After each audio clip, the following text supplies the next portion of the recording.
ګرانو کتونکو څنګه چې تاسو ته پته ده چې نن شپه چې کوم دا هغه نیو ایئر نایټ دی.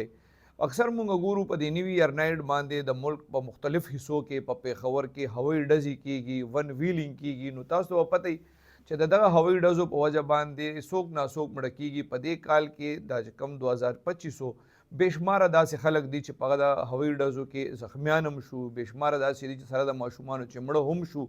نو کوشش به کوو چې د نوي کال ابتدا مونږ د ښه عادتونو نه وکړو. کوم 2025 کې کمې غلطیانې مونږ نه شوي دي، په 2026 کې یو عهد وکړو چې هغه غلطیانې به نه کوو. دې حوالې سره د ټریفک پولیس اهلکار دی آصف رضا، هغه هم د سی ټي او یو میسج چې کوم دی په سوشل میډیا باندې وایرل کړی دی. هغې وایي چې یاره اکثر مونږ ګورو په نیو ایئر نایټ باندې کوم عمره هلکان ډرایوینګ کوي، ډېر هلکان ویلینګ کوي په موټرو باندې حیات آباد کې، مطلب څه نه څه نخرې کوي.